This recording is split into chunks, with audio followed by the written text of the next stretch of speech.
Before I launch into what I call an educational session on growing grapes, what kind of grapes to grow, some peculiarities of growing grapes here in the mountains and so forth, I want you to understand my prejudices and my biases. That way you can filter what I'm saying through the eyes that I look at the world.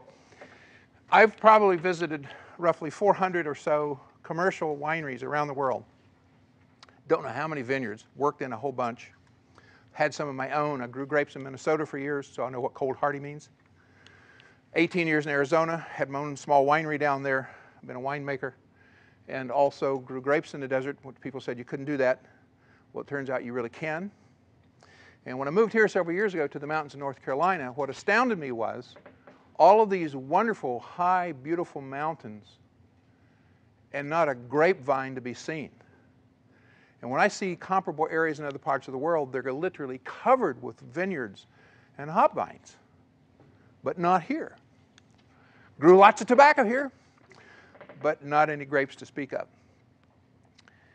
Most of you sitting in this room have 1 or 2 or 3 or 4, maybe 5 or 6 vines growing out back alongside the yard, along the fence, up the barn, something. And they've been something that you've been looking at and thinking, sometimes they give you grapes and sometimes they don't. You probably didn't prune them right. Most people I've talked to so far haven't because they haven't learned how to. So we're going to cover some of that today too. But my preference, living here in Madison County, up in Marshall, we want to try to preserve the unique environment that we have here, which means that I'm partial to growing grapes naturally, organically if you can, biodynamically preferred, but that is so far out of reach here right now that people don't even know what that means, but they're doing it in California big time, have been doing it in Europe for a lot of generations. It will come here. I like dry wines. I'm not against sweet wines. I drink my share of those too. Good dessert wine, nothing beats that. But I do have some preferences, and you're going to see these biases and these prejudices come out when I'm talking about growing grapes specifically. I have some preferences on kinds of grapes I have experience with that I know grow well. So having said that, let's take a look at the kind of grapes that we call suitable for growing in western North Carolina. We want to grow them naturally, organically, biodynamically, and allow them to be integrated into permaculture because this is an important way of life for a lot of people in the mountains. You take a look at the designated regions in North Carolina. Again, this is sort of an educational experience, but up until last year, we had 2 AVA, American Viticultural Association areas. We had one, which is the Yadkin Valley in the green area, and we had Swan Creek, which was added just a few years ago, AVA. And last year, we added a new one, the Hall River Valley AVA. That means that there are some unique things about these particular regions where they're growing grapes and the wines that they make from the grapes that they grow there. And it's unique enough that the AVA has seen fit to give it a designation. So you might think of these as North Carolina's equivalent of Napa Valley, Sonoma, Temecula Valley, okay? The Bordeaux region of France, okay? It's an AVA designated region. So when you see this, and you take a look at this pink shaded area on the left here, this is the 23 mountain counties. There isn't an AVA here yet. And in my opinion, my humble opinion, this is where the first one should have come from. We have the climate, we've got the soils, we've got everything here that we need to be an outstanding grape producing region, and we're just enough to feed a lot of wineries. But we have to learn how to do it. And we have to learn what kinds of grapes to grow here. Quite frankly, again, my bias. Out in this region right here, they grow a lot of grapes. And this is heresy for a few of you, but I'm sorry, but it's the way that I think about things. They're growing some grapes there they shouldn't be growing there. They're growing a lot of vinifera. Vinifera are the European grapes. Do you realize that in order to keep a European grape alive in this continent, the first thing you have to do is to graft the French top onto the wild American grapevine roots to protect it from phylloxera that exists throughout this continent? Otherwise, it won't live more than about 2 years. The phylloxera in the soil will just kill it. So that's for starters. You're dealing with grafted plants more expensive vines. Secondly, they don't have any disease resistance or disease tolerance for the nasties that we have in North Carolina, or North America for that matter. None. They came from Europe. So that means that in order for them to keep their grapes alive long enough to be able to harvest grapes, they have to spray them between 15 to 24 times a season with toxic chemicals in order to be able to harvest the grapes. I'm sorry, that's just wrong. In my opinion, it's just wrong. All you have to do is do a little bit of work, a little bit of researching, and figure out what grapes just want to grow here. I mean, they're here, they're native grapes, and they grow great. And that's one of the things you're going to see me talk about at length today. So, what are grapes? Grapes are vine. Everybody thinks grapes are berries. Some people call them grape berries. That's fine. You can call them berries if you want. They are. But the other thing that's interesting that people don't know is about 15,000 different kinds of grapes on the planet.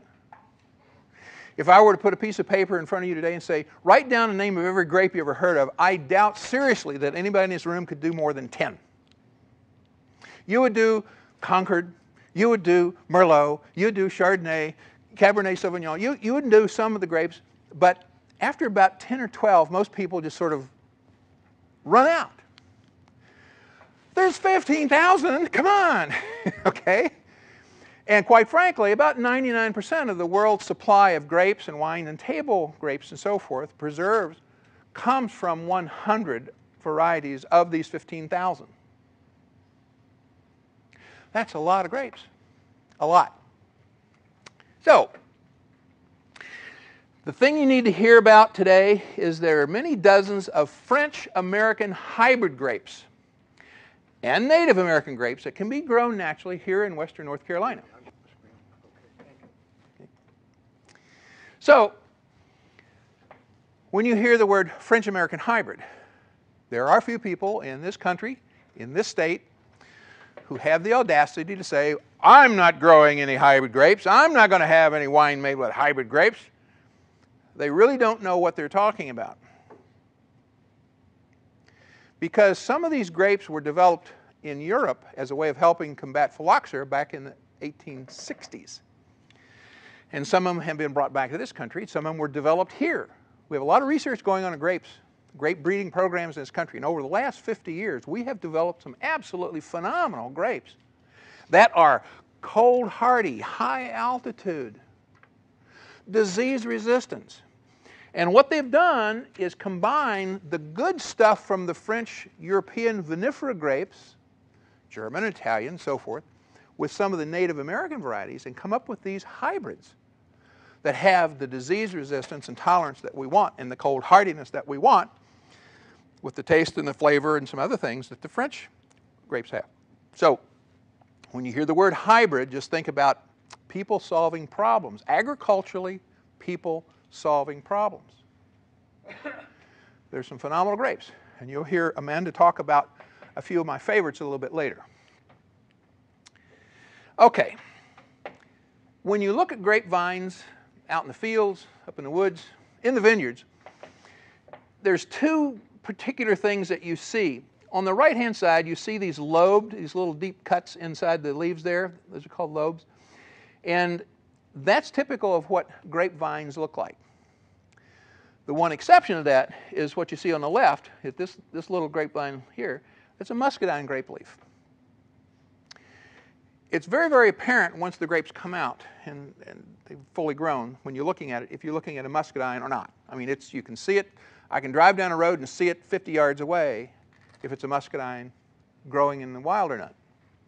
The second thing is you get up and take a really close look at it, is the muscadines have a very smooth bark. New vines, old vines, even if they're that big around at the base, the bark will be absolutely smooth. But on the other types of grapes, it's sort of a rough, shaggy bark looking sort of thing. Some of them actually spalls off and peels off, very loose, okay?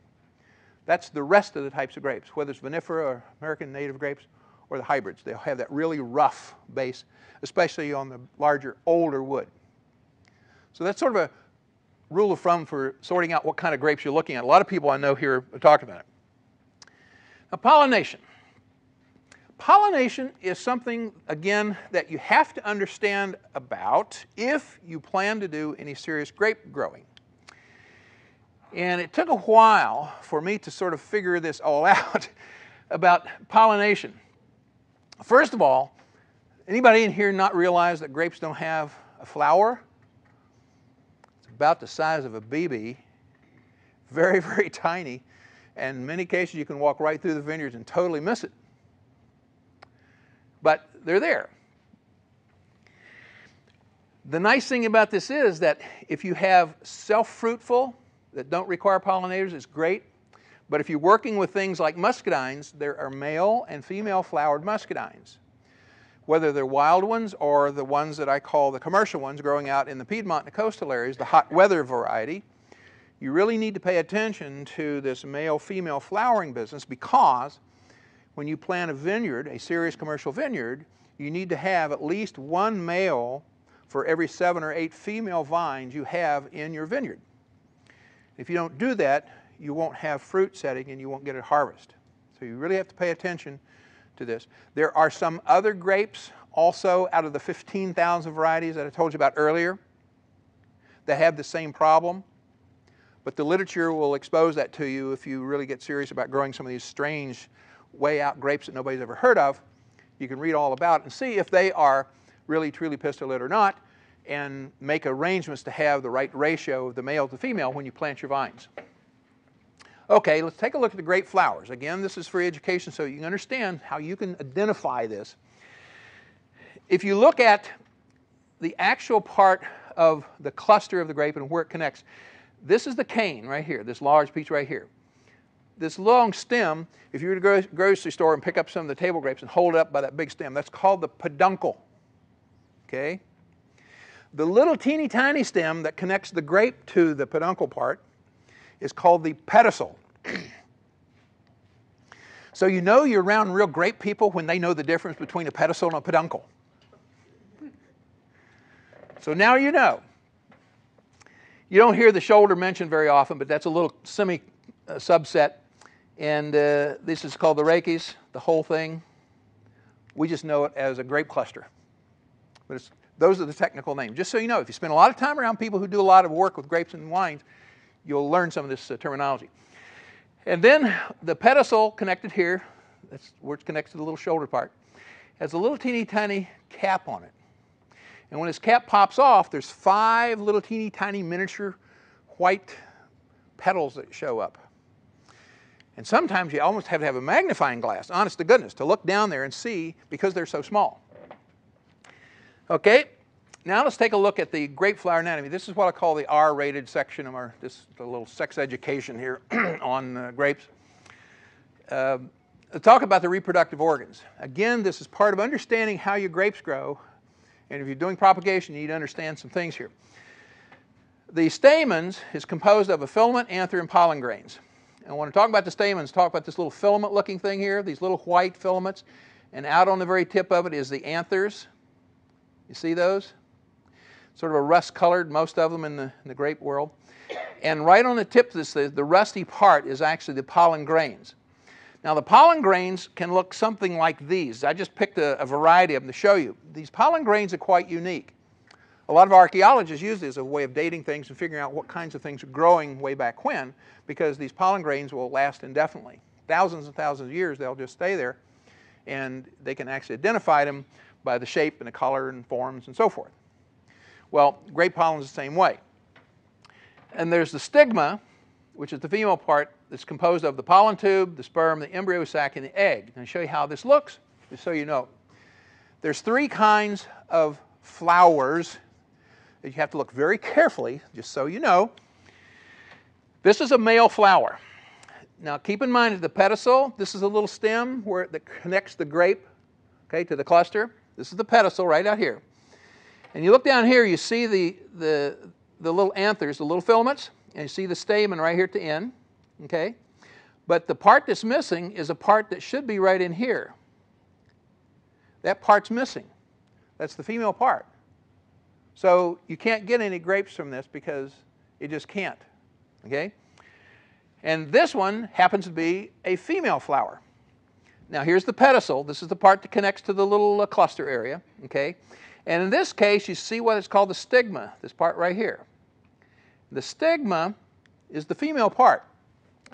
Well, but look, it's got the anthers, it's got the filaments here, but look what happens. They're curled back way out of the way.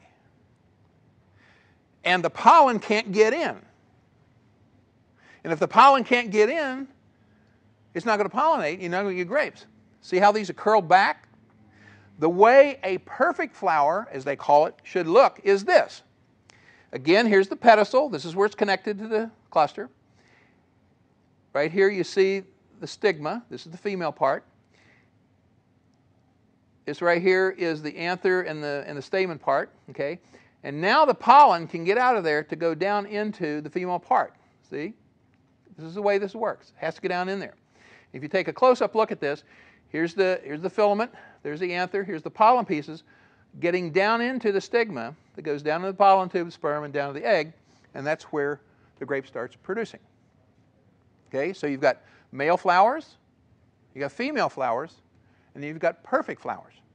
Most grapes on the planet, not all, but most grapes on the planet have perfect flowers. So when you're looking at them and examining them to know what you have, if you have these kinds of problems in the vineyard, you won't get any fruit. So you better pay attention to the kinds of grapes that you're working with and make sure you have the right kind of flowers on. Of course, here's a mature grape berry. This is a little style remnant or scar at the very tip of the grape. Here's the pedicel where it's connected down to the base on the cluster. And they got various names here for pieces and parts of the grape. I won't go into that in great detail, but it all has a technical name. I won't bore you with that just for the moment. Okay, so what we know is grapes are true berries, typically less than an inch or so across. Sometimes they're long, sometimes they're oblong, sometimes they're round, okay?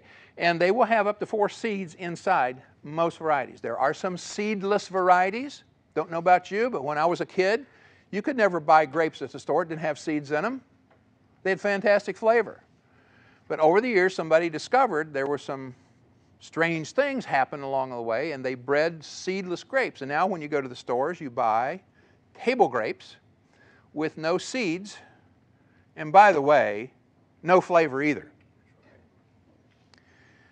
If you have never put a real grape in your mouth and popped it and tasted it, you don't know what you're missing. I promise you, you'll give up on buying store-bought grapes because they have no flavor. And we'll talk about those a little bit later.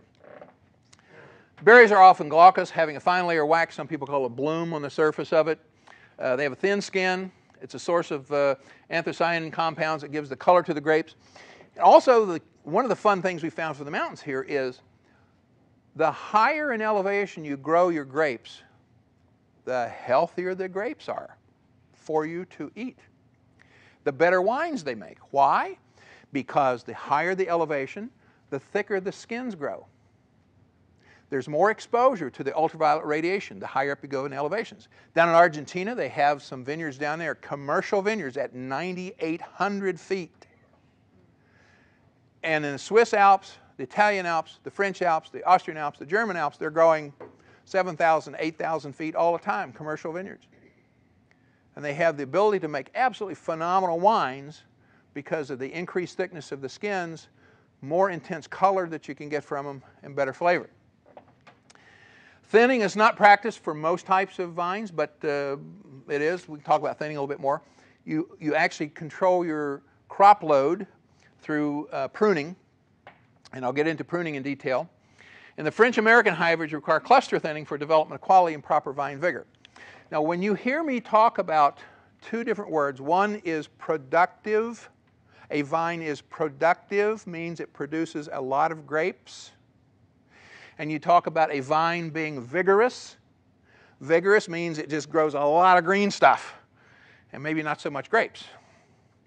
So you have to use pruning in order to control the vigor and also get the right amount of growth. And there's a sort of a little formula, a little equation that you can use to do pruning the proper way.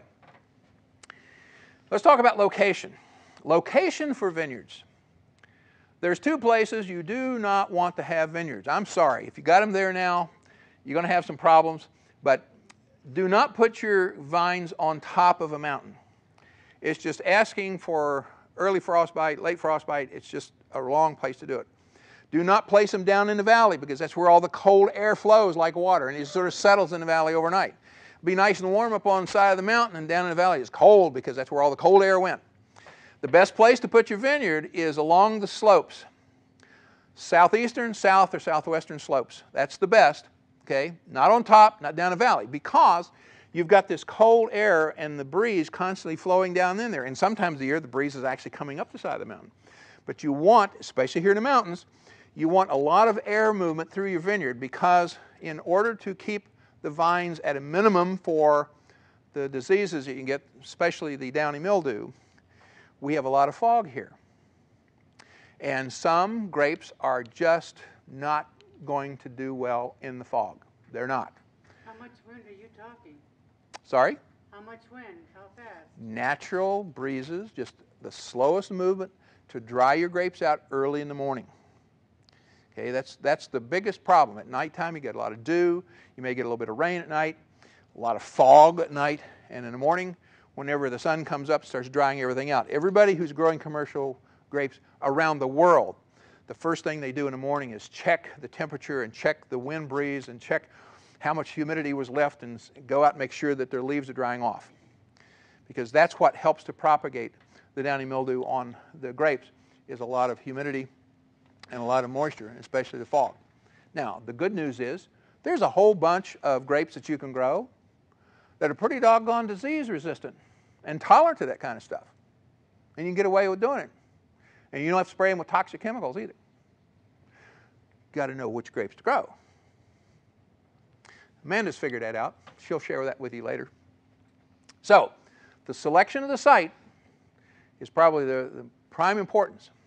Okay? You can amend the soil. You can't amend the location. If it's planted on the top or down the valley, just be prepared for some problems. Okay, let's talk about propagation. You can go out to nurseries in Arkansas, New York, Minnesota, other places, and buy rooted stock. Some places actually send you dormant canes, okay, just little cut canes, wrapped in some moisture material that you can use to propagate vines. But the most common methods are branch grafting and use of dormant cuttings. Most of the grapevines that we know today are capable of being propagated using dormant cuttings. And those of you who've played backyard vineyardist can take a piece about 20 inches long or so, and it'll have anywhere from 2 to 12 buds, little nodules sticking out on it. Okay, you put that about a foot down in the ground and water it, and you're going to have a plant. It's going to be a grapevine, and it's going to be an exact clone of the one you cut it off of. And it's a very, very easy way to propagate. Now, the exception of this, of course, is the muscadine. And you really can't propagate muscadines using this. The old wisdom was that most common method of muscadine propagation was trench layering, usually done by specialized nurseries. This is where you take one of the canes and bend it down the ground, dig a little dirt, put some dirt over top of it, put a rock on it, a brick on it, keep it down there, and let it grow. But you can only get about 1 or 2 pieces out of that. So what they've done is they've developed another way. The new knowledge is that muscadine is propagated from greenwood cuttings, very much the same way you propagate blueberries. Okay. Cut off a little piece about so long. Take all the leaves off the bottom except the one on top. I'll show you the system a little bit later. Very similar to propagating blueberries. Works great. Been doing it up on top of the mountain. So let's take a look quickly at this mountain muscadine propagation. Now you're going to hear me talk about muscadines and you hear me talk about mountain muscadines. And the difference is, out in the flatlands, we have heard, ever since I lived here, grapes don't grow in the mountains, and you certainly can't grow muscadines up in the mountains. That's a hot weather grape. It's out there. It's the state grape in North Carolina. It's going down to South Carolina, down to Florida, all the way up to Pennsylvania, out to Texas. They got 26 or 28 different varieties of the commercial ones. Some of them are patented, which means you can't propagate them once you buy them.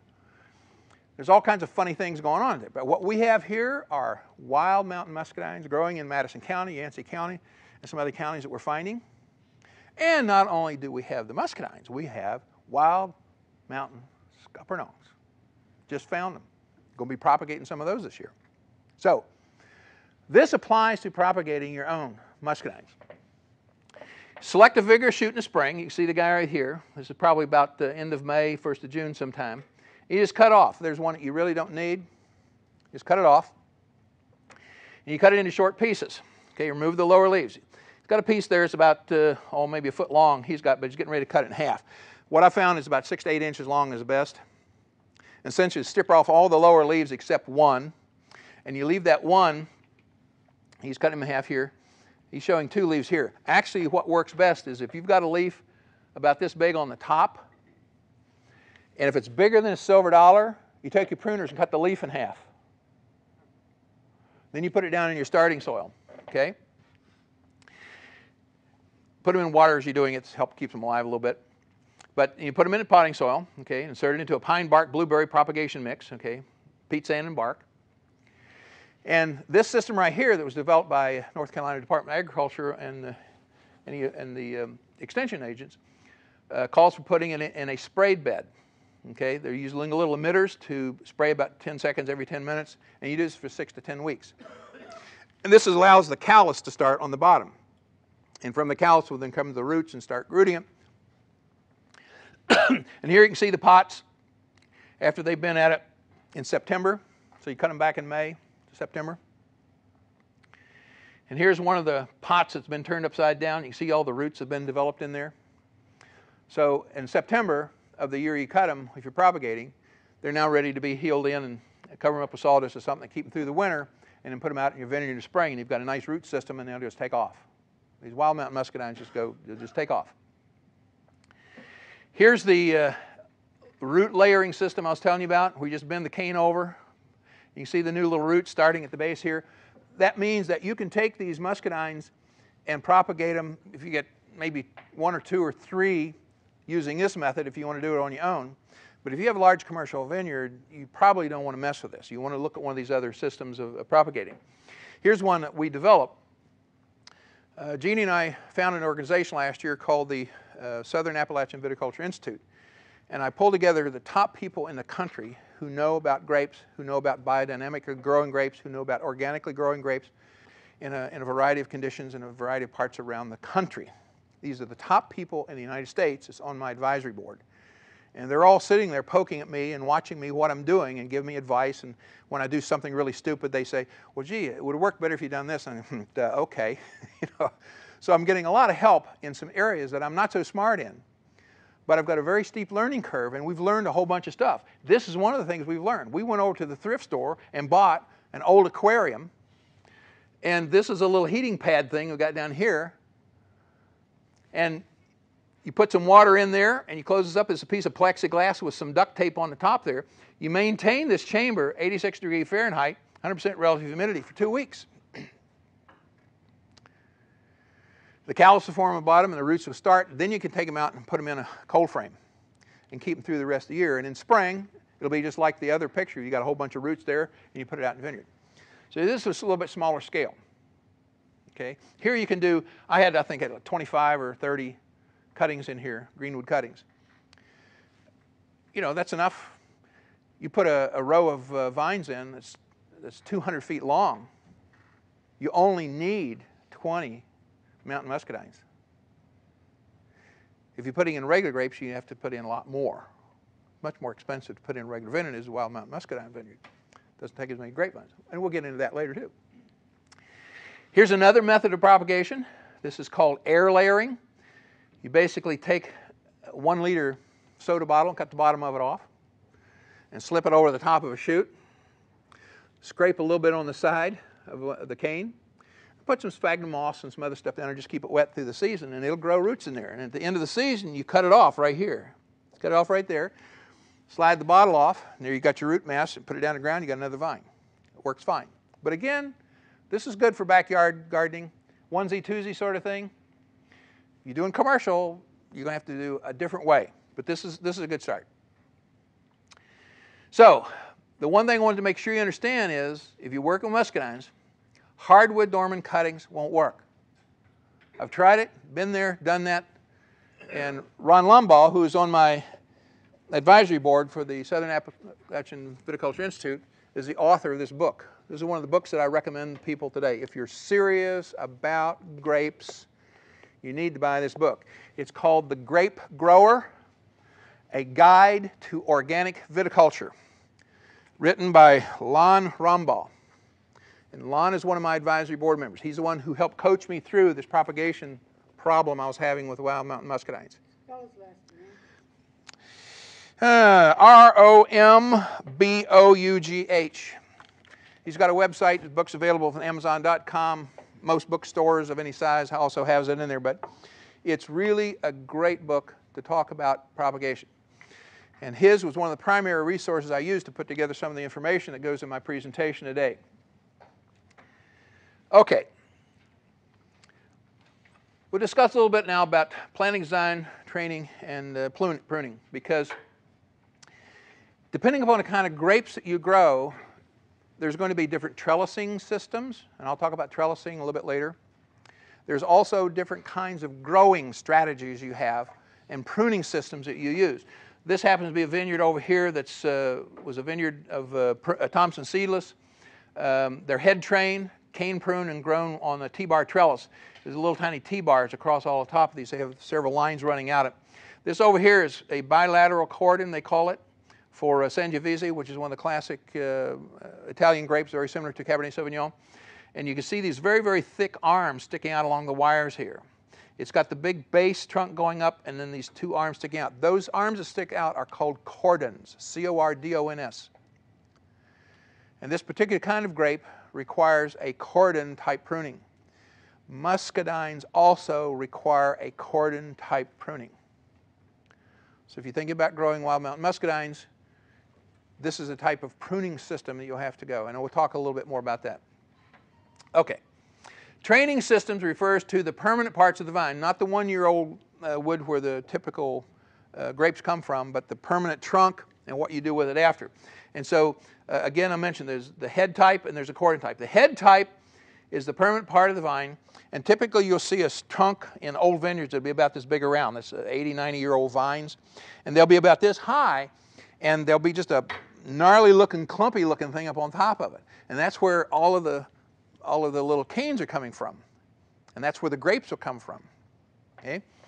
On a cordon, you saw the picture there before, you've got this one main stalk coming up, and then you have these sideways arms that you let grow out. And then you spur prune off of that. That means you don't prune all the canes, you just leave a couple little things, and I'll show you how that works in a second. But that's the two types of training systems that you'll see.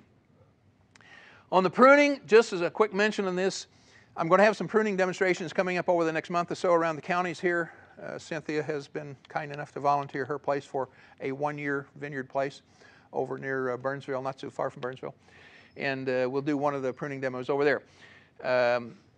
Anyway, the thing I want you to take away from this particular slide is you're pruning only last year's growth on vinifera American hybrids or the one-year-old shoots. So if you've got a cane that comes out about this long, you may have to make a decision of which one of those 15 or 20 canes that grew out this year with all the grapes on them, which one you're going to have to save for next year. And there's a technique to this. If you don't do it right, you're not going to get grapes. So the vine form is accomplished by the training. The muscadines grow on current year's growth. Now this was a real surprise to me. I spent a lot of years of my life around grapes, pruning grapes, growing grapes, making wine. But when I got to the point about the muscadines, you prune them the wrong way. I was pruning them the way you prune the rest of the grapes. And it's not the way you prune muscadines. This year's grapes come from last year's canes. So this season, when you see all these canes coming out, there may be a grape or two on that, a cluster on that. And after the season, when you harvest it, you'll find that you'll have 15, 20 different canes coming out of that one vine. Well, if you leave those alone, each one of those is going to produce some more little teeny tiny canes. And after a couple of years, your new growth is only going to be about 6 or 8 inches long. And the nodes in there are going to be about that far apart. I've seen them, a 1/4 inch, 1/2 inch spacing between the nodes. That means you haven't been pruning right. So what you want to do is prune last year's canes, because that's where this year's grapes are coming from. So you got to prune them back, usually about 90%, cut them back at 90%. But on muscadines, it's the canes that grow this year. The ones that are coming up right now, this coming spring, are the ones that also will be producing the grapes later in the summer. So it's quite different. Quite different. So again, you got to understand the grapes you're growing and understand the process that you have to go through in order to make these grapes productive and not so vigorous. In some types of grapes, you want to try to promote more vigor because they're not very vigorous naturally. Okay, now there's something called balanced pruning. Again, this is something that people who are really serious about grapes need to understand how to do. It's a method of determining the severity or amount of one-year-old wood to move. For those who've been pruning a lot of years, and I like to include myself in that now, I've grown probably 25 different varieties of grapes in my vineyards over the years, you get to know literally each vine. And if you have one kind of grape growing in this row and a different kind of grape growing in this row over here, you're going to have to prune them a little bit differently. You just sort of get to know your grapes as a part of it. But when you're first starting, especially in a commercial setting, you need to learn how to do the pruning. Because there's an old, and when it comes to pruning, it's awful. I mean, I've heard people say, no, you're going to kill it, you're going to kill that vine. But there's an old Italian adage that says, if you leave me poor, I'll make you rich. That means you just severely cut that thing back. And the ones that come back, they come back with a vengeance, and they produce huge clusters and lots of grapes. So you got to get the right balance. Okay, and here's the way they do that originally. You balance next year's crop load with last year's vigor, and that eliminates the need for fruit thinning. It just pains me to no end to go up to a vine and it has 2 clusters or 3 clusters of grapes on one cane, and I got to pinch them off or cut them off and leave one. You know? So if you got proper pruning, you don't have to do that. You got to remove about 90% of the preseason's growth, because this year's grapes is coming off of last year's growth. Okay? So what you need to do is bundle and weigh. This is part of the learning process for commercial vineyard. If you're pruning this vine, cut off about 90% of them. And at this point, we're not talking about head cane pruning or spur pruning. You cut off about 90% of them, bundle it up, and you weigh it. Okay? Bathroom scales, however you want to figure to weigh it, but you weigh it. Weigh the bundle of cuttings that you've taken off. And then about 20 buds are retained for every pound, the first pound of pruning, first pound. And then 10 to 20 additional buds retained for every additional pound. This is the way commercial vineyards figure out which grapes they have in the soil, how to do the pruning to make it right. And as you learn about your grapes, you'll see what happens from year to year as you prune those grapes. And using this equation, make these measurements, you'll figure out what is working best for that type of grape in your patch of dirt. And that's what it really boils down to. Okay? And then the placement of the cuts involves the choices of spur versus cane pruning. So again, being mindful that the types of grapes that you're growing are either spur pruned or cane pruned when you're cutting all this stuff off. But you use the weight to make the calculation. And it works out very, very well. From one season to the next, everybody in the business who's growing stuff in this patch of dirt in this part of the world knows that no 2 seasons are exactly the same. Some are wet, some are dry, some are more diseased, some are more insects, who knows. So every year is a little bit different. But this will tell you what happened last year and what to expect the coming year if you do this type of pruning. Okay. Would you repeat the ratio? Sorry? Would you repeat the ratio on your weight? Oh, on the weight?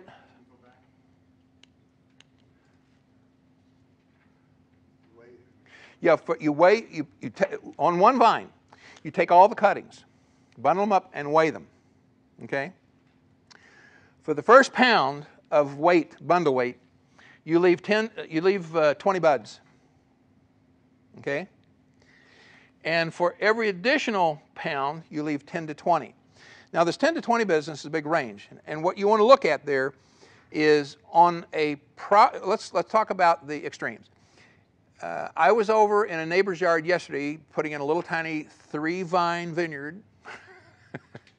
And he had these old grapevines that hadn't been pruned in God knows how long, and they were about this big around at the base.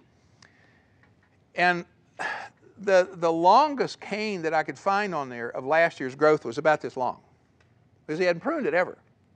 And there's this much spacing between the buds on that cane. Well, we're going to have some serious work to do later this spring because all those nodes are going to come out with new growth now that we've pruned everything else away from it. On some extremes, you'll have what we call too vigorous, and the cane, say the cane's this long, and you look, and there's like 12 inches between the nodes, okay, where the little buds will come out. And that means it's too long, it's too vigorous. Shouldn't have let it grow like that. The ideal size is about 6 inches. When you've got canes that are coming out and the spacing is about 4 to 6 inches on that cane for the new growth coming up this year, that's the right amount of growth. If it's more than that, it's too much. That means that you cut off too many. If you didn't cut off any at all, you'll have little tiny short canes like this. The ideal pruning worldwide for most grapes is to let the new canes grow without cutting them to be about 3 feet long, roughly a meter long. That's the proper length. If you've got the pruning scheme right and you've done everything right, those new cane growth shouldn't exceed about 3 feet or so. And so for 1 year, on one of my vines, I remember I had canes that grew out 8 feet. It was way too long. So next year I left a few extra. Okay, and the following year they grew to be about 3 or 4 feet. So then I knew for that vine, that grape, how many to leave. It's a little bit of a technique. It's a serious learning curve. Is it okay? Yes, thank you. All right. Now let's take a quick look at spur versus cane pruning. After the weight calculation, decide to leave a requisite number on the shoot stubs or just a few longer shoots, whether you're doing the cane. So I want to talk about the short stubs, which we call spurs, and the longer pieces are called canes. So take a look at this. Spur pruning. In general, you want to use the spur pruning for cultivars that have fruitful basal buds. That is, the buds at the base of the one-year-old wood will produce the first, the fruit clusters instead of only leaves. And there are some exceptions to this. Here in the mountains, we think we're learning a couple of additional things that you might want to consider using a different type of pruning on some of the grapes which is recommended for spur just because of the climate and the conditions. And also cultivars that are excessively vigorous. That is, they just grow 5, 6, 8 feet long, the canes. So by doing spur pruning, you severely restrict the amount of growth that can take place. And so if you have a particular cultivar of a grape that is known to be vigorous, when you look at its description technically, you know that you're going to have to do some serious pruning on it.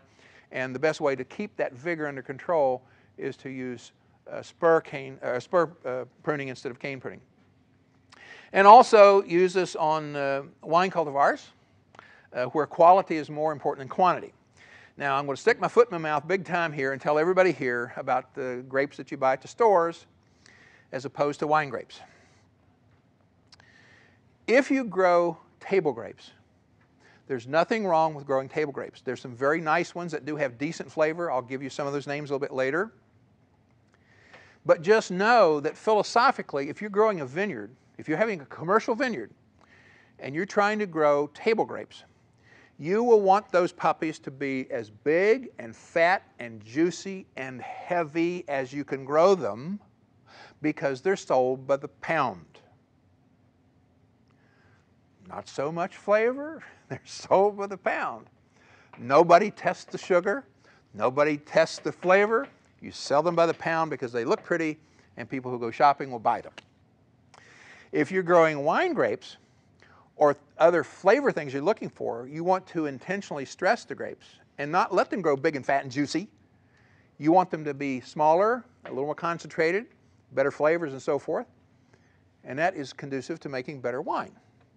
So it really depends on whether you're growing wine grapes or table grapes, or grapes or something else, preserves, juice, and so forth. Most of them require flavor, but not the table grapes. Big, fat, and pretty. That's all you have to worry about on that. Okay, this is what spur pruning looks like. Here's the cordon. Remember the big arm that goes out sideways, the permanent piece of wood you hang there? And you cut off all these little tiny pieces. Right here's one that's got 1, 2 little spurs sticking up here. Over here it's got 1 or 2 little nodes sticking up over there. And that's where this year's growth is going to come from. So you're limiting, by cutting it all back, you're limiting the number of of canes that vine can produce. And typically you want about 4 to 6 inches along this cordon between these spurs. So if this one starts to looking a little bit gnarly, you'll let one grow out of here and cut this whole thing off right at the base the following year. And now you've got a new one growing up. So you've got a new place for spur pruning. So it's a little bit harder, in my opinion and experience, to do spur pruning than it is to do cane pruning, but that's me. Other people love this type, and they have the trellising system to support it and so forth, and it works fine. On muscadine training and pruning, this is exactly the type of thing you want to do. They're highly vigorous and have fruitful basal buds. The spurs are 4 to 6 inches long, contain 1 to 4 buds, and they're usually trained on cordons, and you want to make sure they're spaced about 6 inches apart. That's the ideal spacing for muscadines. Okay, now let's take a look at cane pruning. Cane pruning is for those cultivars with unfruitful basal buds like Thompson seedless, and they won't produce clusters on shoots that rise at the base of last year's wood. So what you want to do is put in canes. Now this photograph here, there's 2 things I want you to know about this photograph. Right here's the stalk, the main trunk right here, and here's the head. And this cane that's sticking up like this has been cut off. And if you go down and measure, there's 2, 4, 6, 8, 10, 12, 14. There's 14 buds coming up on this cane. It probably was another foot or 2 long, but they cut it off. My general rule of thumb for starting is to leave between 8 and 12 buds when I cut the canes. That's where the grapes are going to come from this year. That was last year's cane, and that's where this year's grapes are going to come from. This little stub sticking up right here, all of the rest of the canes were cut off of this thing, except that one and this little teeny tiny thing sticking up right here, and it's got 2. It's got just 1 little double basal bud sticking up on it. And this year, that thing is going to put out several long canes, 2 long canes. And there'll be some come out of the middle of the shoot, and some over here and down there to trunk. But next year, what you'll do is you'll cut this off right here at the base. Just cut it off right there. And this right here will have 2 long canes that will look like this one now. And again, you cut it back to 8 or 12. And that's where the grapes will come from next year. So you've got to alternate the cutting. Make sure you're always pruning this year's cane for the grapes and leaving a little stub for next year. The canes that grow this year will be next year's grape location, okay? Everybody understand this? This is very basic, but it's a concept you have to understand if you're going to prune properly and get good production off of your vines. Any questions on this so far? Yes? The little stub, is that what they call a spur? This right here? You can call it a spur.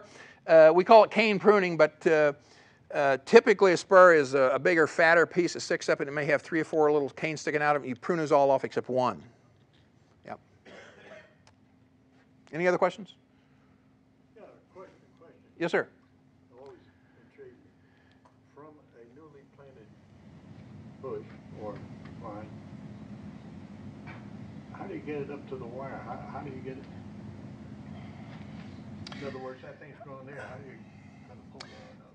Well, most of the grapes I've been growing so far have what I call a 2-line system. There's one at 5 feet, and there's one at about 2.5 or 3 feet off the ground. And I just put the new vines right in the ground and just let them grow. They'll grow up, and they'll grow out and over. I have a 2-foot wide segment under my vines of really heavy tree bark mulch, and just let them grow. And they'll grow over and flop over. When they get to the point where they can reach the first line, I take a little twisty, like off of a bread wrapper, and just sort of wrap it around to the lower wire and let it keep on growing. And sometimes it'll grow another foot or 2. And when it's long enough to reach the top one, I bring it up to the top one. And so by the 2nd or 3rd year, you should have 2 canes coming off that you've trained on each direction off the lower wire, and 2 canes at the top now going out the top wire. Whether you're cane pruning or spur pruning, that's the way you have to start. Just let it grow. And when it's long enough to tie up, you tie it up. Do not tie strings around the canes. You'll girdle them and kill them. If you wrap, if you've got the wire here, and here's the cane up here like this, what you want to do is wrap a twisty, just like a spiral, like this. Don't twist the ends together. As soon as you twist the ends together, it won't allow that to expand as that vine cane expands, and you girdle it and you kill everything out beyond that. Okay? So use a spiral. That's the way you tie grapes to a vine, is use a spiral or some sort of attachment that will expand.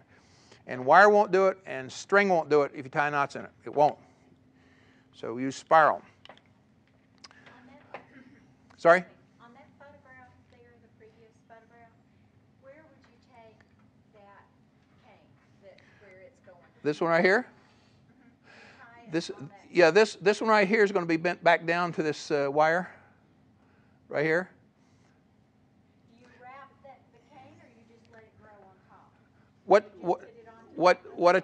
The thing that you don't want to do is have the cane come up to the top wire and then do a real sharp 90-degree bend. You'll break it. So what you do is you let it come up, and when it gets long enough to tie up the vine, you sort of let it come up at an angle like this, okay? As it grows, just let it come up like this, and when it gets enough where you can get about 3 or 4, 5, 6 inches bent over, you do your first wrap. And then through the season, it'll grow some more, and you just come back and just lay it out along the wire and prune, wrap it a little bit more, okay? But you don't wrap itself around the wire. You can, if it's long enough. Like the one I did yesterday, we had several canes that were 2-year-old canes, but the nice 1-year-old stuff where the grapes this year is coming from is about 8 feet long. And it was flexible enough. I just sort of wrapped it around one of the wires about 3 or 4 times, and then tied the end with one of those little spiral wrap wire things to hold it in place. Okay. So that's fine. Okay. Maturity. Now again, we talked about table grapes versus different applications, but if you're talking about table grapes, it's mostly by appearance, color, and size of the berries.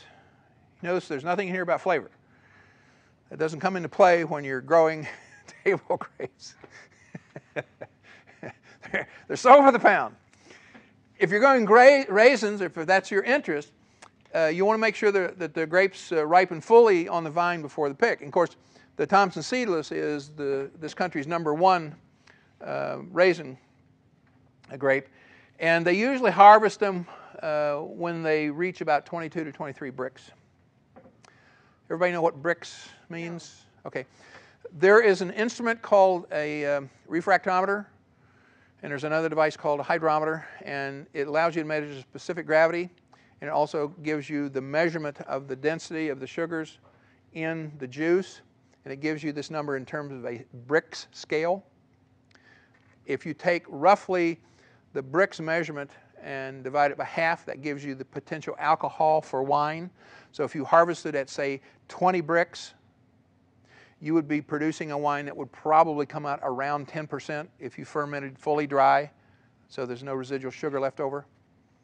If you had, like some of my grapes, I've actually let them go, and the sweetness that comes out like 26 or 27 Brix, and they'll produce like a 13 or 14% alcohol wine. So it's just a measurement of the sugar content, if you will, of this particular grape. Wine grapes, you're typically looking for 16 to 26 Brix. I'm sure Amanda will shed some interesting light on what she's been doing with hers on the harvest wine, but 16 is typically what they find here in North Carolina for the commercially grown muscadines. And as you know, most muscadine wines are very sweet, and you won't get a sweet wine from 16 Brix. So what they have to do is chaptalize. Chaptalize means to add sugar to the wine formulation to make it sweet, or to jack the alcohol up from what they'd get out of 16 to be roughly 7.5%, 8% alcohol. Jack it up to 10%, 11, 12% alcohol. They put more sugar in it. So Concord juice grapes, the most important parameter for sugar is the sugar content. So you have to wait for the grapes reach the minimum of 15 Brix before processing. What's the pH on wild grapes? Really depends upon the kind of grape you're talking about. If you are talking about wine grapes, which I'm most familiar with, most wine grapes that are white wines are usually about 3.2 to 3.4. Red wines are typically around 3.4 to 3.6 pH. Amanda, does that jibe with what you've been doing? So it's one of the parameters that you would look at whenever you're working with grapes. The total acidity is somewhat related to pH. There's some instances where the total available acidity is a little bit different from what the pH would indicate. That's because there are 4 primary acids that you find in grape juice. And again, I could give an 8-hour session on just winemaking, but I'm not going to bore you with that part right now. Now, cold hardiness. One of the primary factors that I had to research when I moved here to North Carolina several years ago is cold hardiness. Now, like I said, I've been doing some work at Minnesota, but that was 20-some years ago. But there's a lot of work that had been done in the last 20-some years, I discovered. So a lot of very interesting grapes that come down the pike in the last 25 years that I didn't know about until just recently, because now I'm back in the cold mountains and the high altitude, so I had to figure this out. But I want to share with you some of the things that people look at when they consider cold hardy grapes. First of all, this is a profile of grape bud hardiness. And what this means in September, when the weather starts getting cool, the vines go through a process called acclimation. They know winter's coming, the days are getting shorter, the nights are getting cooler, and so the vine starts to pucker up and get ready for winter and hunker down for the cold weather. And they call that process acclimation. And then once it gets down in December to February, it has reached its maximum hardiness. Okay? And if you have a real warm spell that occurs in there, it might kick it out of its dormancy and it'll start up the deacclimation process, getting ready to grow again. So all grapes go through this. All plants go through this. You know, cherry trees, apple trees, whatever it is. They go through this acclimation and deacclimation process. Now, this little graph right here, just to show you, this LT 50 degrees Fahrenheit, this line right here represents, for a particular grape, the temperature at which you will lose 50% of your buds. Those little nodules that stick out on the side of the vines, you'll lose 50%. And this actually is the observed temperature up and down through the days. Okay, and here is a little dash line that comes down that shows that you'd have bud kill that would occur right there. If this temperature gets down to that red line, you're going to expect to lose 50% of your buds. And there's a lot of research on this, and I'll go through it in a little bit.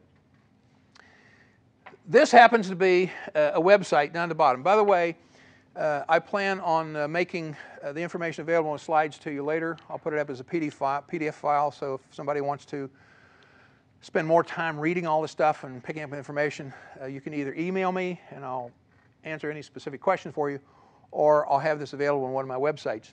But the United States Department of Agriculture Research Service has a very interesting website down here. And this is talking about one of the grapes that I'm growing in my vineyards right here. It's a true American vine. It's called Blethen. It's also known as Clintos in Italy. Blueberry, small to medium, Riparia flavor, which means it has a slightly foxiness smell to it, which I happen to like. Most people like different things. It also has a small, well-defined cluster, cylindrical, compact, very vigorous, very productive. It's immune to phylloxera. It's winter hardy, and it's disease resistant to most diseases we have here. So it's one of the ideal grapes for growing here. And you can read all about it down here at the bottom. So all of the grapes that they have in their database has this type of information on it. Plus all the information that I have obtained from Lon in his book is how I came up with a list of recommended grapes that we can use for growing here in the mountains successfully. I don't like to have grapes recommended.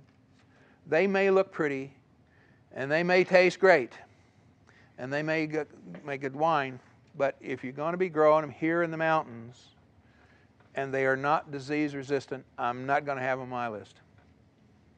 We shouldn't have to work so doggone hard to grow good grapes. If you grow the right kind, you don't. And you shouldn't have to spend all the money on chemical treatment and toxic chemicals. If you grow the right kind of grapes, you won't have to. And that's the whole bottom line for what I'm trying to do today, is educate you on the kinds of grapes and how grapes behave and how they grow and how to propagate them, the right kinds of one.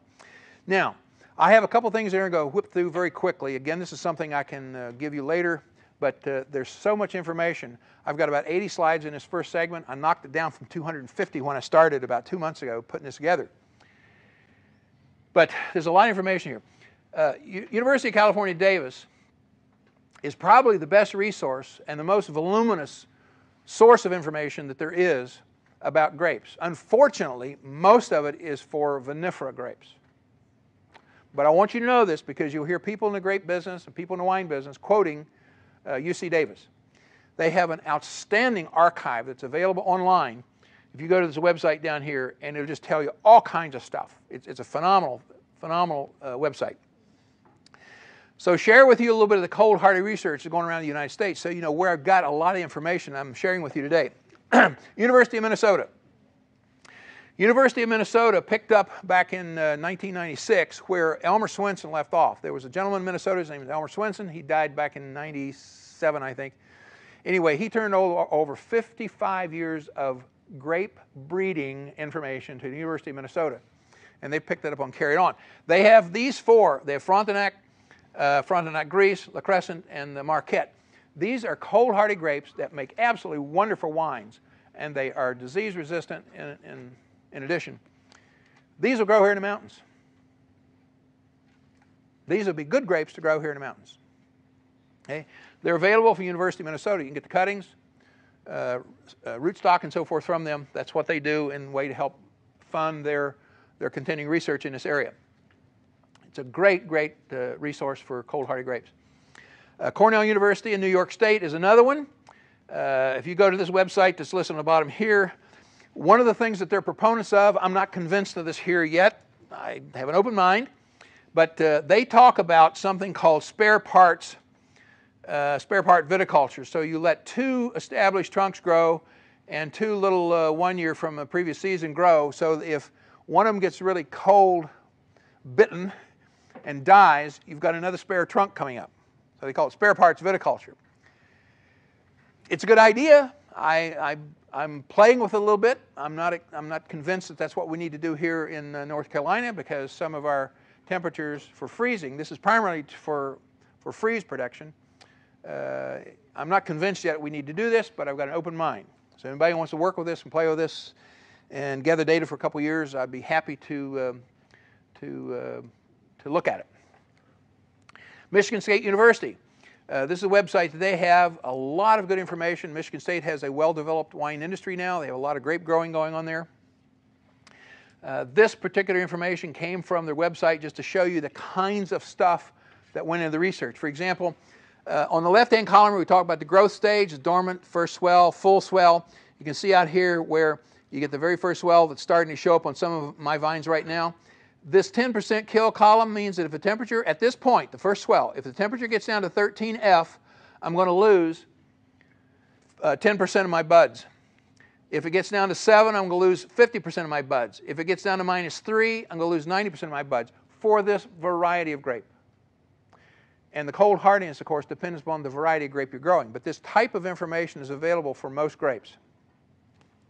As you move down the progress, as this thing come out into the first bud burst, now you look at temperature. No damage at 30, but if you get it 28, you'll lose 10%. You get it 25, it's going to lose half of them. And if you get down to 16, you're going to lose 90% at that stage of growth. Okay? There's your first leaf. Okay, here's more. Second leaf, third leaf, fourth leaf, and so forth. You can see that the temperatures now are just below freezing. So again, when you talk about cold hardiness, you want to have grapevines that will survive this kind of stuff. This is where the frost damage can get you. So you want late blooming, early harvest grapes if you can get them. Okay? That way you minimize the damage you can get from a late frost or an early frost. Iowa State University is one of the better parts of the United States for grape development. They've had a real serious evaluation and breeding program going on for years. This happens to be a map showing the various sites of the research is there. And you can see right here on section 4B, they've got -20 to -25F every year. That's just the average temperatures there. In the southeast part, 5B, it's -10 to -15. We don't have those kinds of temperatures here. You know, we're lucky if we get in the single digits here ever. We had some teens this last winter and the winter before, if I can recall. Right here at Council Bluffs is a little tiny vineyard. It's about 20 acres there. It's a Black Squirrel Vineyard. This is where Charlie Caldwell lives. Charlie Caldwell is on my advisory board for the Southern Appalachian Viticulture Institute.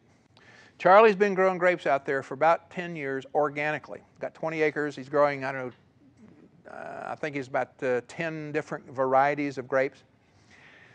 We don't have temperatures like that here. If he can successfully grow these things organically there, we can do it here. I don't know if you've ever been in Iowa or Minnesota in summertime, but you know what humidity is?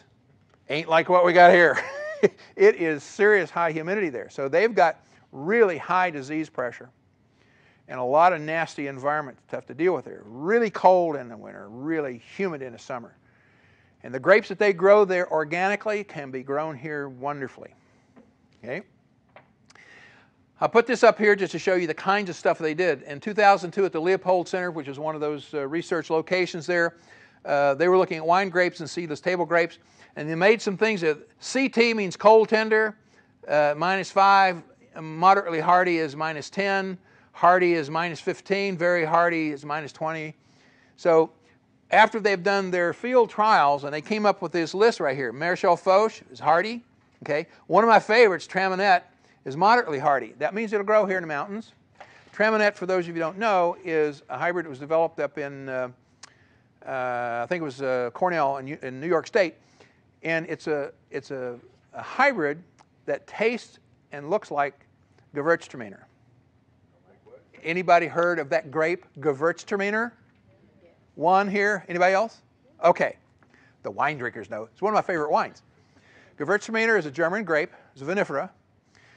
Not recommended for growing here. Doesn't take cold weather. Doesn't like our disease. Doesn't like our phylloxera. Doesn't like the other stuff there. So New York did some breeding, and they came up with Traminette. I don't have Traminette on my recommended list for grapes here because it's susceptible to downy mildew. Don't want to be growing grapes here that are susceptible to downy mildew. Sorry.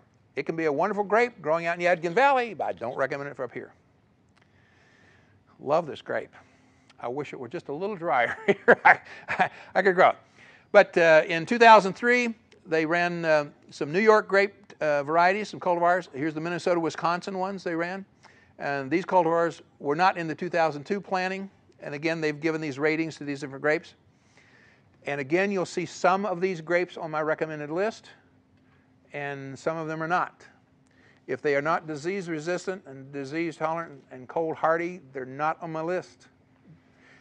If you want to be brave and go there, feel free. But I'm just telling you, it'll save you a lot of heartache and a lot of pain if you stay away from the kind of grapes that are susceptible to the various diseases. So the first words out of my mouth is cold hardy, high altitude grapes, disease resistant. Okay, there's the Traminette. And here's the reason I don't like it for here. Moderately susceptible to downy mildew. Now you can fight it with some chemicals, even some organic ones, but again, my thought is why bother when there's other grapes? You don't have to do that. And there's other grapes that taste just as good, make just as good wines, and just as good flavor as Traminette, although it's a little unique flavor. I love the Gewürztraminer. But this also is not very productive on secondary buds. That's the other reason it's not on my list. Grapes have evolved where they have 3 buds, those little tiny nodes that stick out on the side of vines. Each one of those, if you cut those with a razor blade, I'll show you, they have 3 buds. They have a primary, secondary, and tertiary bud in there. So if early frost gets it and kills the first one, the second one comes up. And if frost gets that, the third one come up.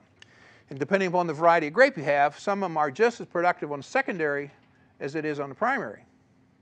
And there are even some grapes that produce off tertiary. Maybe not quite as much, but they'll still produce, so you won't lose. But this one is not productive at all on the secondary bud, so sorry. As much as I like that grape, it's not on my list for here. Washington State University, cold hardiness data is found on this website. Washington State has done a great job in promoting and developing grapes out there. I want you to see about the cold hardiness, again, for the educational part so that you understand. There's basically the phloem and there's a xylem. And when you take a cane and you cut that cane across and you take a look at it on the end, you'll see some green and you'll see some brown. The phloem conducts the sugars and other metabolic products down from the leaves. That's the outer edge of it. That's what goes down. The green interior part, the xylem, is what brings the stuff up from the roots up to the vine. Okay? So when we look at the phloem and look at the xylem, here's the kind of stuff you see. Here's the cross section of a cane. You see the phloem up here is the brown interior part. This is the bark out here. And this interior part here, the xylem, is the green. Now this doesn't show up quite so good in the color here, but just so you know, when you're doing evaluation of cold damage in your vineyard, you need to figure out how this works. And here's the way it works. Here's a young vine. It's got a deep cut into it. This green right in here is the xylem. And this little brown part right around here is the phloem. Okay? Of course, this is the outer bark part. Okay? So you can see this is alive, but this part right here is sort of dead, that outer edge. So it got a little bit of cold damage. If you get cold damage to either the phloem or the xylem, your vines are going to look like 1, 2, 3, or 4 when they're coming up, the new canes, as opposed to 5 and 6 is what a healthy cane would look like if it didn't have winter damage. So you can see there's an extreme difference in what happens to your grapevines after you've had some severe cold damage.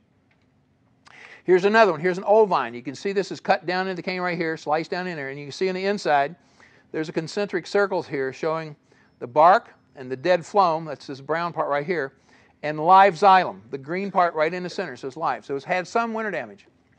Okay, here's another one. Here's thin slices, remove the bark and expose the dead brown phloem here. Okay, over here's a little bit of xylem still alive, but you can see the brown part right here. Grape cluster doesn't look too healthy there either. Here's the entire trunk is brown and dead. Somebody's cutting the side of it. There's no xylem at all. It's brown on the inside, so you got a dead vine there. Okay. And when you get winter damage, after the fact and they start coming back, you'll see suckers, a lot of suckers coming out of the bottom. That means that the upper part is not very healthy, so it's going to throw out a whole bunch of stuff out of the bottom. That's a sign that you've had winter damage. You'll get aerial roots. I don't know if you can see those little tiny white hair roots coming out. They're just growing out the side of the trunk looking for something to grow into because they're not very happy and healthy up above. You get crown gall. It looks like this, like a little blistered block of stuff. You get a split trunk right in here. It just literally splits it open, and you can actually see through it sometimes. So these are signs indication that you've got winter damage on your grapes. Okay. Could probably be prevented if you had the right kind of grapes. California has some of the best grape weather data. I'm trying to get some local people to help us connect some software with some hardware and some observation things that we have that will help us here in the mountains. For example, this is for Riesling. These lines right down here at the bottom are the three things. One is bud 10, bud 50, and bud 90. That means at that temperature at which 10% of your buds are lost and 50%, 90% are lost. Those are plotted on this graph right here. And here's the actual observed temperatures, high and low for the day right here. Okay? And you can see that this did not touch down to this 10% one right here, this little light blue line. It didn't get down there, so they didn't have any damage. So if you see this and you have good wine data, it can tell you if you're going to have some potential problem night. Says, oh my goodness, the temperature night's going to get down to, minus 10.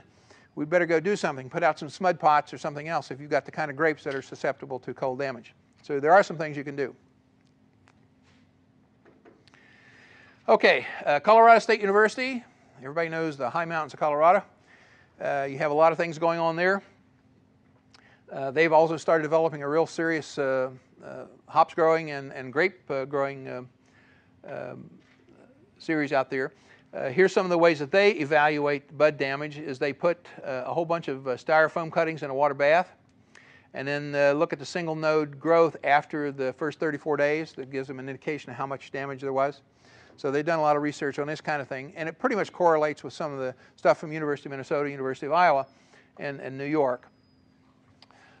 Here's that method I was telling you about. Here's a little dormant grape bud right here. This is about what you'll see in most vineyards about this time of year. You take a razor blade and cut right across the top of it. So it's hard to see on this, but the next one you'll be able to see it. He's flipped the cap off, and you can see under here, and now you can see the inside of the bud right in here.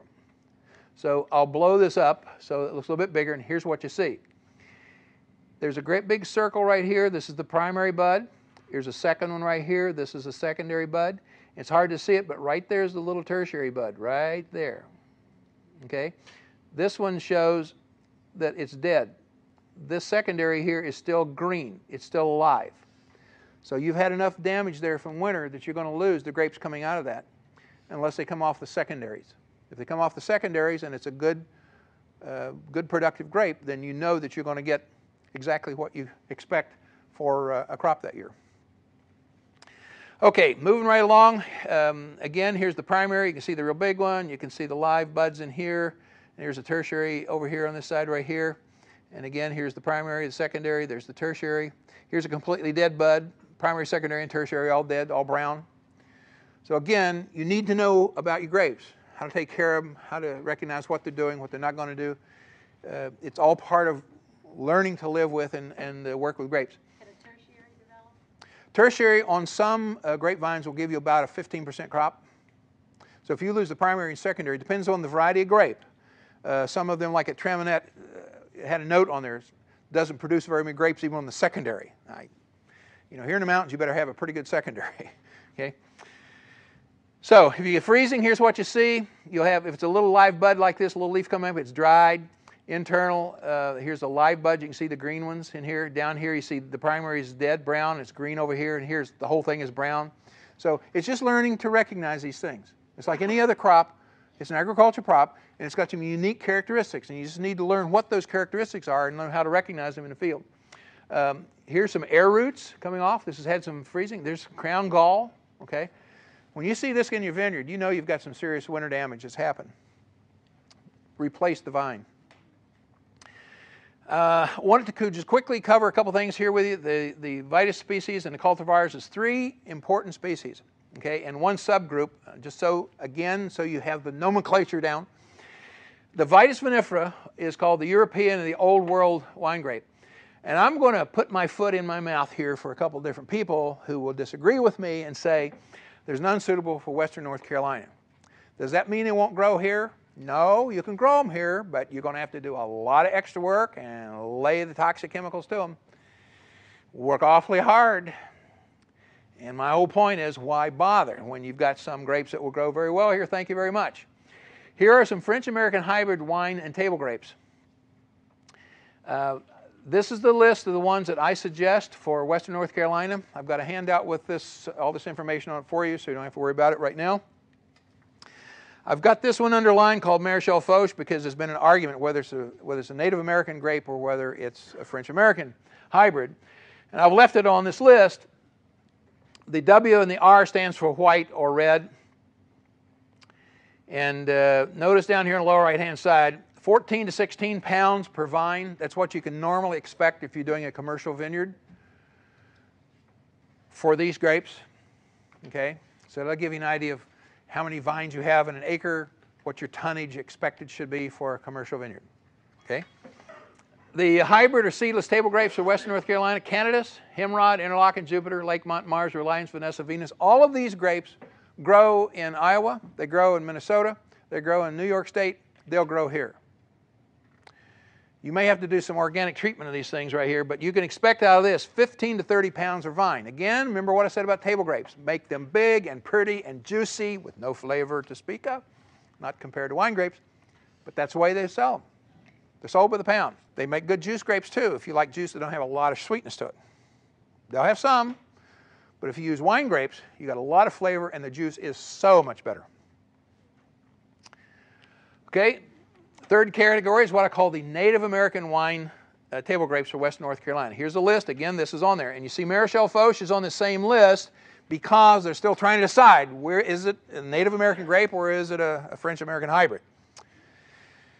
They haven't figured out what percentage of it has to be Native American or French in order for it to be called one or the other. And they're still arguing about that, and it'll go on for a while, I'm sure.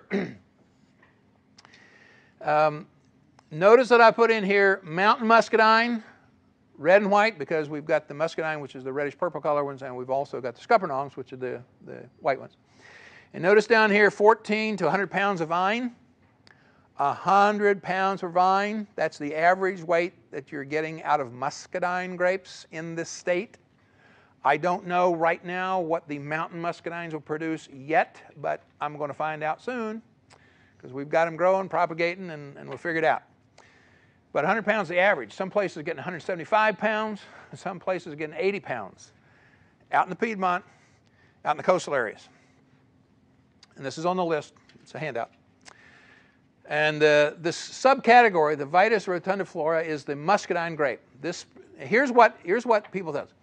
The species is extremely vigorous, disease tolerant compared to vinifera grapes. It's well adapted to the southeastern United States, 300 cultivars grown in the southeastern United States. There's 300 different varieties they've now developed from the original 26 species they found.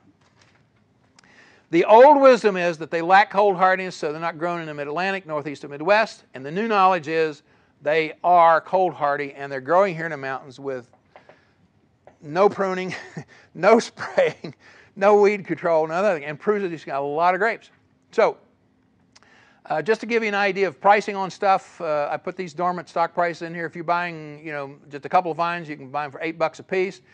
500 plus each goes down to $3. Shipping and handling, if you got an order up to $25, is $10. If you got over $1,000 worth of stuff, you add 4.5% for shipping and handling. People always ask that question, well, how much do grapes cost? Some of these vines will be a little more, some will be a little bit less, but as an average price, I just grabbed that to give you an indication. There's an organization that was formed up around Boone called the High Country Wine Growers Association. And I have to tell you, most of these people are of the ilk of spray, those toxic chemicals. They're growing vinifera up there. They're working themselves crazy, trying to make some good grapes and good wines. Sorry, it's just not my philosophy, but that's what they're doing. And Appalachian State University is supporting us big time up there. They're seeking collaboration with a European group called Chervim. Chervim is a high altitude, steep slope viticulture organization in Europe. There's about 26 countries now. And you have to be above 1,600 feet and have slopes steeper than 30% in order to be a member of this. And they're developing their own brand names around this Chervim. And they're getting a little bit higher price for the grapes and a little bit higher price for the wines because of this identification and the difficulty. They call it heroic viticulture. If you've seen the steep slopes on my patch of dirt, you've got to be a hero to be growing grapes up there. But nevertheless, they have this affiliation. There's also the Southern Appalachian Viticulture Institute. I have a couple of folders back there for those of you who are interested. Again, I've got some of the best people in this continent on my advisory board. They have the answer, if it can be had, about growing grapes on North America. And I'm very, very pleased to be executive director of that organization and helping to found it. So we do have some very, very powerful people who know grapes. Okay? I've only been doing this for about 35 years, and the depths of my ignorance is astounding. Every day I'm learning more stuff and new stuff. I mean, it's absolutely limitless, the information that you can learn about grapes. So I'm still in a steep learning curve on a lot of stuff, especially the mountain muscadines. I think it's time for intermission unless somebody has a couple questions. We'll call it quits at this point.